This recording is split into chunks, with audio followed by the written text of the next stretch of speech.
Hello, today we'll be talking about Air India plane crash। 787 Dreamliner था जो अहमदाबाद के Sardar Patel airport से लंदन ग्रेजुएट के लिए 12 जून 2025 को निकला। फ्लाइट शेड्यूल के मुताबिक इसका डिपार्चर दोपहर 1:40 के आसपास था, लेकिन टेकऑफ के तुरंत बाद प्लेन इमरजेंसी मेडे सिग्नल भेजा और फिर तेजी से नीचे गिरने लगा। सीसीटीवी फुटेज में दिख गया है कि प्लेन उड़ते हुए एक रेजिडेंशियल एरिया के ऊपर से गुजरा, एकदम से स्क्रीन से गायब हो गया। इसके बाद उस जगह एक भयानक आग उठी। फ्लाइट उछलने के कुछ पल बाद ही एयरक्राफ्ट कंट्रोल न होने की वजह से अहमदाबाद में एक मेडिकल कॉलेज के हॉस्टल पर क्रैश हो गया।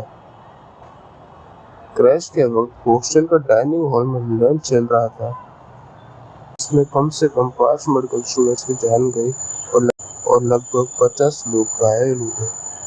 क्रैश साइट पे प्लेन का पूरा टेल बिल्डिंग की छत पर अटक गया था और बदन आग के धुएं से घिरा हुआ था। अथॉरिटीज ने इस दुर्घटना के पीछे 10 साल की सबसे बड़ी एविएशन डिजास्टर बताया है। क्रैश में प्लेन पर 242 लोग, पैसेंजर्स और क्रू थे। एयर इंडिया की जांच अभी चल रही है, लेकिन अब तक इसमें से 241 की मौत हो चुकी है। सिर्फ एक इंसान सर्वाइवर निकला है।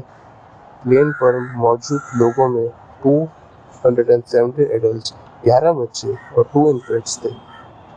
एयरलाइन के ऑफिशियल के मुताबिक बोर्ड पर शामिल पैसेंजर्स में 116 भारतीय नागरिक, 53 ब्रिटेन्स, 7 पोर्चुगीज और 1 कैनेडियन था। लोन सर्वाइवर एक ब्रिटिश नेशनल विश्वास कुमार रमेश है, जो इमरजेंसी के पास बैठा था।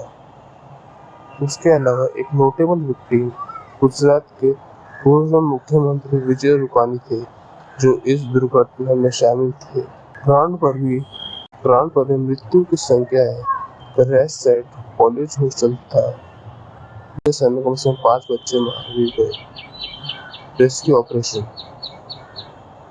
क्रैश के तुरंत बाद इंडिया के national disaster response force NDRF और तुरंत साइट पर पहुंचे। NDMA ने 7 सर्च टीम तैनात किए और अब तक लगभग 81 बॉडीज रिकवर की है।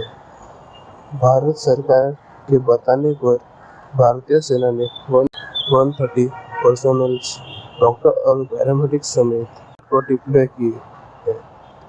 अहमदाबाद सिविल हॉस्पिटल ने इमरजेंसी में 186 और एक सर्वर एडमिट किया है। बहुत सारे शरीर आइडेंटिफाई न होने की वजह से उनके घर वाले से DNA लेके उनका टेस्ट किया जा रहा है, ताकि उनकी फैमिली मेंबर की बॉडी ली जा सके। एयर इंडिया का ऑफिशियल स्टेटमेंट। एयर इंडिया और सरकारी अधिकारी इस घटना पर गौर कर रहे हैं। एयर इंडिया के CEO कैम्बेल विल्सन ने कहा कि इन्वेस्टिगेशन में समय लगेगा और एयरलाइन बहुत दुखी है। एयर इंडिया ने ट्वीट में बताया कि 242 में से 241 लोगों की मौत कंफर्म्ड है और एक सर्वाइवर अभी हॉस्पिटल में है। प्रधानमंत्री नरेंद्र मोदी ने क्रैश साइट पे जाके और हॉस्पिटल सर्वाइवर से मिलकर उनको सोशल मीडिया पर लिखा, ये दुर्घटना हमारे लिए बहुत दुख देने वाला है, अल्फाज में बयां नहीं किया जा सकता। सिविल एविएशन मिनिस्टर ने बताया कि एयरक्राफ्ट एक्सीडेंट ब्यूरो AAIB ने तुरंत जांच शुरू कर दी है और एक हाई लेवल कमेटी बनाई जा रही है। ब्रिटेन के फॉरेन ऑफिस ने कहा है कि उनकी टीम इन्वेस्टिगेशन में इंडिया के साथ मिलकर काम कर रही है। British prime minister care Starmer ने इस संकट की घड़ी में कंडोलेंसेस भेजे हैं।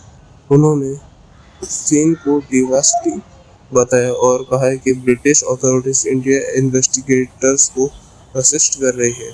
इन्वेस्टिगेटर्स ने अभी तक कुछ इनिशियल क्लूज देखे हैं। साइट से एक डिजिटल फ्लाइट डेटा रिकॉर्ड हुआ है, कॉकपिट वॉइस रिकॉर्डर की तलाश अभी जारी है। सरकारी सोर्स कह रहे हैं कि इंसिडेंट में इंजन, थ्रस्ट और फ्लैप्स, लैंडिंग गियर्स जैसे चीज़ों पर ध्यान दिया जा रहा है, क्योंकि क्रैश के टाइम लैंडिंग गियर नीचे ही थे। बोइंग और जीई एरोस्पेस ने टीम भेजने का ऐलान किया है और यूएसएफए भी इन्वेस्टिगेशन में मदद कर रही है। प्रीलिमिनरी रिपोर्ट्स में अभी तक कोई टेररिस्ट या बर्ड स्ट्राइकिंग नजर नहीं आया है।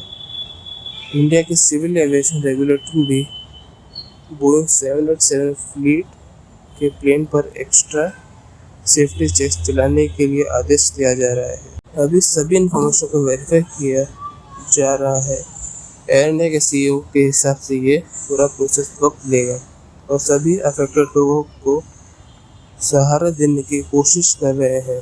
यह हादसा भारत के लिए बहुत ही गंभीर है और हमें देखना है कि एजेंसीज और गवर्नमेंट इस पूरी मिशन को सुलझाने की कोशिश कर रही है। जो भी घायल हुए हैं उनके परिवारों के लिए प्रार्थना करते हैं।